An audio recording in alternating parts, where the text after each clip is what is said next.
सभी को राधे राधे। हाँ गुरु जी, एक चर्चा आपने अपने पहले वीडियो में हुई थी षड बल वाली। हाँ, जिसमें से आपने 4 तो बताए थे, 2 शेष रह गई। एक तो वो चीज बताइए। और आज अपन किसी क्लाइंट के वहाँ गए थे, तो आपने एक तो अंदर पैर रखने से पहले दहलीज पे ही बता दिया था कुछ बातें उसको। हाँ, और फिर अंदर जाने के बाद नाड़ी पकड़कर आपने जो चीजें बताई वो किस प्रकार से बताई, जरा बताने की कोशिश करें। वैसे आप थक तो चुके होंगे, अपन दोनों ही थके हैं।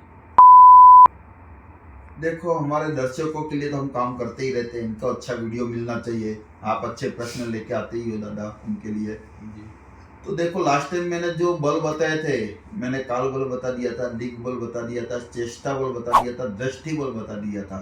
जी 2 बल रह गए थे। एक था स्थान बल, बहुत महत्वपूर्ण है स्थान बल। जी स्थान बल ये है कि देखो किसी की शक्ति जो होती है, कोई आदमी जो होता है वो गांव में बहुत मेहनत कर रहा है लेकिन प्रोग्रेस नहीं कर रहा है। जी जैसा आप उदाहरण ले लो, मैं बहुत बार उदाहरण देता हूँ कि एक बहुत बड़े लेखक हैं मनोज शुक्ला साहब, मनोज मुंतशिर साहब, गोरीगंज में रहते थे, अमेठी के। तेल आ गया आपके सामने के, मैं कंघी भी लिया सर आपको। ओके, नहीं कंघी आ गई। ये खसा आपका, ये साबुन, ये तेल आपके। ठीक है, गुड नाइट सर। धन्यवाद। मिलते हैं सुबह आपसे।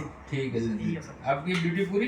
बस सर मेरी ड्यूटी खत्म, सुबह में आऊँगा ठीक 6:30 बजे आऊँगा, 1 बजे मैं दोपहर को चले जाता। ठीक है, मेरी ड्यूटी खत्म। हाँ जी ठीक है, जी सर। मिलते हैं सुबह। कोई बात नहीं सर, गुड नाइट। ओके, शुभ रात्रि। Good night.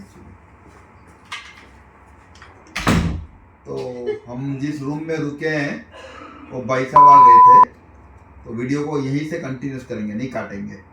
क्या बोलते हो दादा? जी।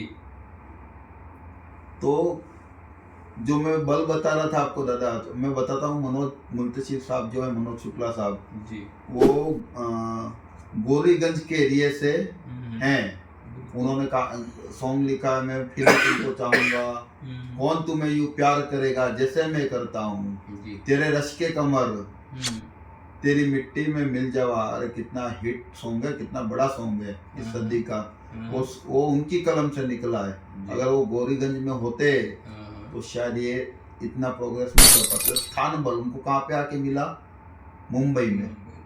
मुंबई में आए तो उन्होंने केबीसी लिखा, उन्होंने नच बलिए कुछ शायद लिखा या डांस के कुछ प्रोग्राम्स लिखे। तो अलग अलग उनको उन्होंने काम किया। उन्होंने बाहुबली 2 मूवी के भी शायद लिखे हैं।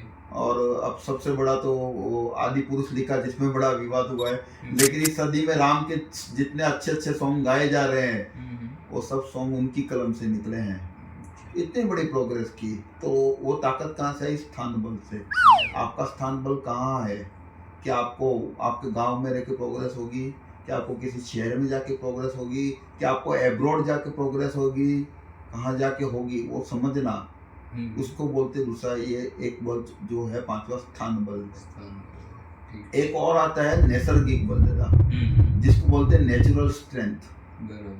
आप समझ लो कि बंदर है, उसको बोलोगे कि भाई पानी में बहुत गहरे डायमंड पड़ा हुआ है, निकाल के ला, तो नहीं ला पाएगा। वो काम कौन कर सकते हैं? अच्छा, मछली। लेकिन मछली को बोलोगे आप कि भाई पेड़ पे जाके आम तोड़ के ला, तो ला सकती है? नहीं ला सकती। उसका नेचुरल स्ट्रेंथ नहीं हो, कितना भी उसको सिखा दो, उसको ट्रेनिंग दे दो। आप बोलते हो मैं ट्रेनिंग दे दूंगा, मैं टीम हायर करता हूँ, मैं ट्रेनिंग दे दूंगा। ट्रेनिंग कितनी भी दे दो, लेकिन मछली कभी आम नहीं तोड़ सकती है। बराबर। तो फिर क्या होगा? नेचुरल स्ट्रेंथ नहीं है। तो आपको क्या समझना है, आपका नेचुरल स्ट्रेंथ कहाँ है? सही है। जब आप अपना नेचुरल स्ट्रेंथ समझ जाओगे तो आपको प्रोग्रेस होगी। देखो 6 बल वापिस से समझ लो। काल बल, स्थान बल, दिग बल, नैसर्गिक बल, दृष्टि बल, है ना? तो ये सब चेष्टा बल, ये 6 प्रकार के बल हैं। फिर आ गए वो दूसरे बल का। ओके, हो गया। कंटिन्यू। हाँ, तो 6 प्रकार के ये बल हैं। रूम में बैठे हैं, थोड़ा डिस्टर्बेंस हो रहा है, लेकिन मजा आ रहा है। डिस्टर्बेंस को हम काट नहीं रहे। अब आपने पूछा कैसे बताया मैंने दादा? दहलीज पे। तो जब मैं किसी के घर में जाता हूँ, मैं 3 तरीके यूज करता हूँ। सबसे पहले तो मैं दहलीज पे जाते ही मेरे माइंड में मैं प्रश्न कुंडली बनाना चालू कर देता हूँ। इसलिए वो आदमी क्या सोच रहा है, उसके मन में क्या प्रश्न चल रहे हैं, वो मेरे को ऑटोमेटिकली कैलकुलेशन मेरे माइंड में प्रश्न कुंडली के थ्रू क्या प्रश्न पूछने वाला है और उसके प्रश्न क्या है, उसके उत्तर में खुद ब खुद प्रश्न कुंडली से ढूंढने के प्रयास कर देता हूँ।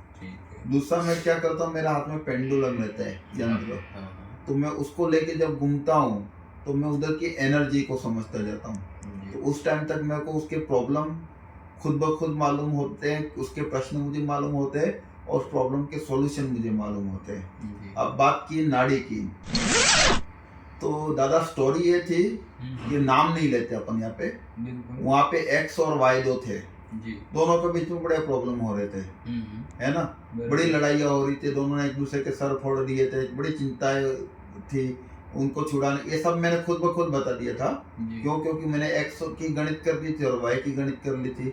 उनको ऐसी ऐसी चीजें दोनों के बीच की बता रही थी जो उन दोनों के अलावा किसी और को मालूम ही नहीं थी। क्यों? क्योंकि मैंने उनके दोनों के प्रश्न की कुंडली बना ली थी, तो मुझे उनके प्रश्न मालूम थे क्या पूछने वाले हैं और उनके क्या क्या प्रॉब्लम हुए, मेरे को ऐसे ही उनकी प्रश्न कुंडली से समझ में आ गया था। और फिर मैंने उनको उस पर डिस्कशन करना चालू किया। जैसे मैंने उनके साथ डिस्कशन करने चालू किया तो वो टूटने लग गए, समझ में आ गया। पहले तो ईगो में थे, फिर धीरे धीरे उनसे बात करना चालू किया तो टूटने लगे। इनसे तो कुछ छुपा ही नहीं सकते, गुरु जी को तो सब मालूम है। तो धीरे धीरे टूटने लगे, फिर धीरे धीरे पूछने लगे, क्योंकि मैं किसी और रेड व्यक्ति ने मुझे भेजा था कि इनकी प्रॉब्लम सॉल्व अगर गुरुजी जानते होंगे तो कर देंगे। मुझे प्रॉब्लम बताई भी नहीं थी जी। लेकिन वो मेरा क्लाइंट था तो उसने भेजा था कि ये इन गुरुजी को बुलाइए, आप एक बार बुलाइए, रिक्वेस्ट किया था। लेकिन एक्स और वाई बड़े ईगो में थे कि कोई पंडित आके, कोई गुरुजी आके मेरा क्या कर देगा। दहलीज में पैर रख के मैंने जब बताना स्टार्ट किया तो थोड़ा सा पिघले, थोड़ा अंदर गया सोफे तक तो थोड़ा और पिघले, थोड़ा और आगे गया किचन तक तो और पिघले, एंड आते आते तो समर्पित हो गए। फिर हमने रूम में बैठ के जब डिस्कशन की दादा, तो सब प्रॉब्लम और सॉल्यूशन पे डिस्कशन हो गई। तो यही होती है गणित जी। जब गणित सही तरीके से समझते हो तो प्रॉब्लम ऐसे सॉल्व होती है। तो भैया आप सबको यही रिक्वेस्ट है, आपके जीवन की गणित समझो। जब तक गणित नहीं समझोगे सॉल्यूशन नहीं मिलेगा। तो आप किसके साथ हो, गणित के साथ हो? आप डिसाइड कीजिए। क्या बोलते हो दादा जी? और एक नाड़ी के बारे में आपसे पूछा गया था। हाँ, कि नाड़ी देख के आपने बताया था। हाँ, उसके बारे में कुछ? नाड़ी देख के जब मैंने बताया तो देखो 3 प्रकार की जो नाड़ियाँ चल रही होती है, उसमें जब किसी नेगेटिविटी को ऐसे तो मैं प्रश्न कुंडली वहाँ पे भी बनाता हूँ, लेकिन नाड़ी से मैं उसकी नाड़ी जो होती है उससे ये पकड़ने की कोशिश करता हूँ कि नेगेटिविटी कोई तंत्र मंत्र यंत्र वाली बाधा तो नहीं है, या ग्रह के हिसाब से कुछ प्रॉब्लम है, या नेचुरल है जो कुछ टाइम में आती है। 3 ही प्रॉब्लम होती है, या नेचुरल आती है हर 3, 4, 5 साल में एक प्रॉब्लम आती है, नेचुरल व्यक्ति को 4 साल में आती है, ठीक है। दूसरी होती है कि किसी ने क्रिएट की हुई है, तो वो चीज को मैं समझता हूँ और उससे मेरे को समझ में आया ये प्रॉब्लम उसको है, तो मैंने नाड़ी पकड़ के उसकी प्रॉब्लम बताई। और उसके घर में जो उसका घर मैंने देखा नहीं था क्योंकि वो अदर व्यक्ति था, उस घर का नहीं था। तो मैंने उसके घर में कहाँ पे प्रॉब्लम है वो बताई, उसने फोन किया, उस घर में उनके घर में जो भी व्यक्ति थे उनके थ्रू वो उसने चेक करवाया, वहाँ पे वो प्रॉब्लम थी, निकली। तो उसको भी आश्चर्य हुआ, उसने मेरे को 2 क्लाइंट और दिए। तो ये सब कैलकुलेशन, एक्चुअली कोई चमत्कार नहीं है। लोगों को लगता है चमत्कार है, भैया सही गणित करोगे, सही चीजें समझोगे, नॉलेज गेन करो, है ना।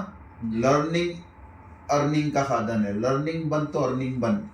पढ़ना बहुत जरूरी है, सब चीजें अपने हमारे धर्म में अवेलेबल है, पढ़ो, सीखो और अपने प्रॉब्लम ऐसे सॉल्व करो। बोल दादा। यही जानना था, जैसा आपने ज्ञान दिया लोग समझेंगे और उसके हिसाब से अगर वो चलेंगे तो कहीं ना कहीं आपसे निश्चित बात है कांटेक्ट करेंगे।